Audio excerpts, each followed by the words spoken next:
नमस्कार मित्रांनो, तर आपण कोरल ड्रॉचा आज मेनू बारमधलं जो लेक्चर आहे ते टूल मेनू.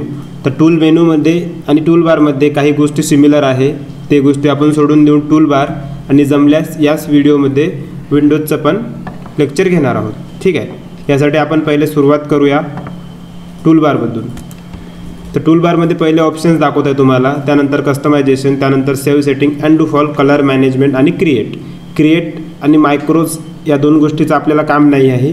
त्यासाठी हे दोन गोष्टी इग्नोर करणार आहे आपण आणि फक्त कस्टमायझेशन, सेव्ह सेटिंग, डिफॉल्ट आणि कलर मॅनेजमेंट. ठीक आहे, आता यामध्ये सर्वात महत्त्वाचं जे आहे ते म्हणजे आपण पहिले सुरुवातीला हे पेज डिलीट करून टाकूया. मल्टिपल पेज घेतले होते मी,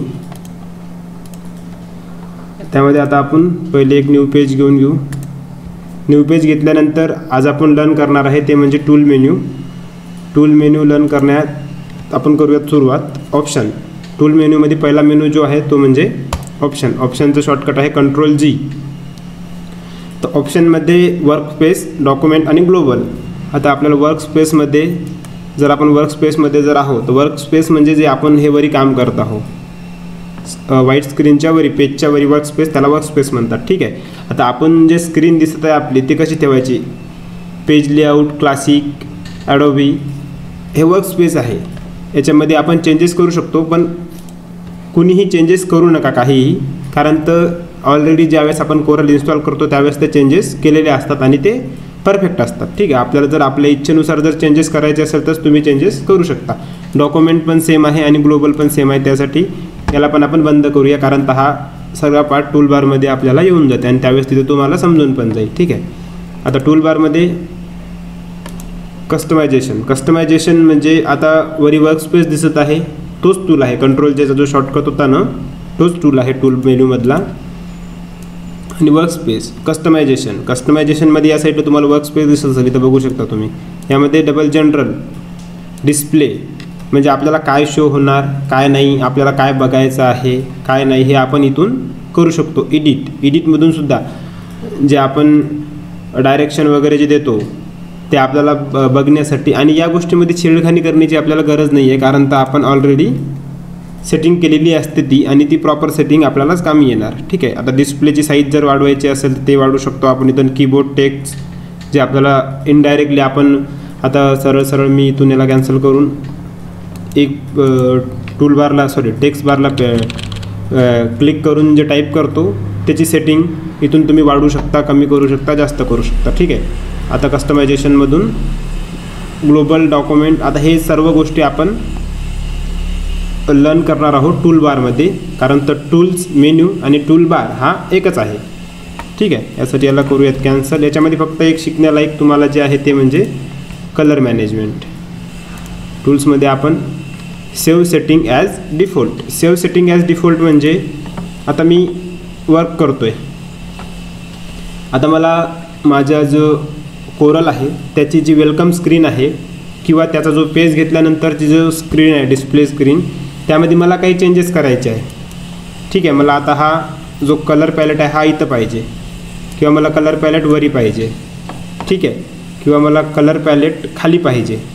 तर या पद्धतीनं आपण चेंजेस केल्यानंतर जर तुम्ही टूल्समध्ये जाऊन सेव्ह सेटिंग ॲज डिफॉल्ट जर करसाल तर ही सेटिंग तुम्ही नंतर ज्यावेळेस विंडोज उघडता ना, किंवा कोरल नंतर ज्यावेळेस उघडता त्यावेळेस तुम्हाला ही सेटिंग अप्लाय केलेलीच मिळणार ऑलरेडी, कारण आपण सेव्ह सेटिंग ॲज डिफॉल्ट जर केलं तर.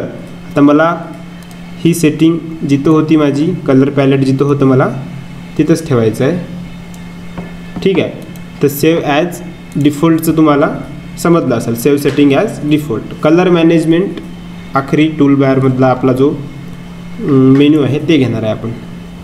आता याच्यामध्ये डिफॉल्ट सेटिंग हा थोडासा अवघड विषय आहे. याच्यामध्ये पण आपल्याला छेडखानी करायची गरज नाही आहे. प्रायमरी कलर मोड, रेकॉर्डिंग कलर मोड, कलर इनिंग, हे जे गोष्टी आहे हे आपल्याला चेंज करायची गरज नाही आहे, कारण हे जर तुम्ही चेंज करसाल तर तुम्हाला प्रिंटिंगमध्ये प्रॉब्लेम येणार पूर्ण. म्हणजे फाईल कुठलाही कलर अप्लाय करून फाईल होईल. आता यामध्ये प्रायमरी कलर मोड आहे चेंज करण्यालायक, पण ते काही गरज नाही, कारण ते तुम्ही आपण आता जो नंतर ऑप्शन शिकणार आहोत त्यामध्ये पण ते सांगणार आहे तुम्हाला. त्यासाठी याला करूयात कॅन्सल.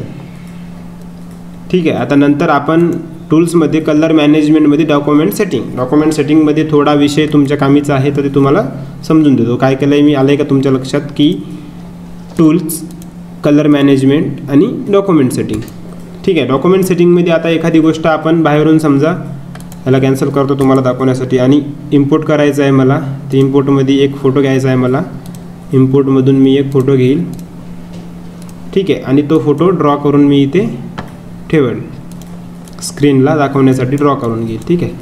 आता मला हा फोटो जो आहे हा 100% फोटो RGB आहे, कारण तो फोटो फॉर्मॅट हा RGBमध्ये असतो सोशल मीडियावर पूर्ण.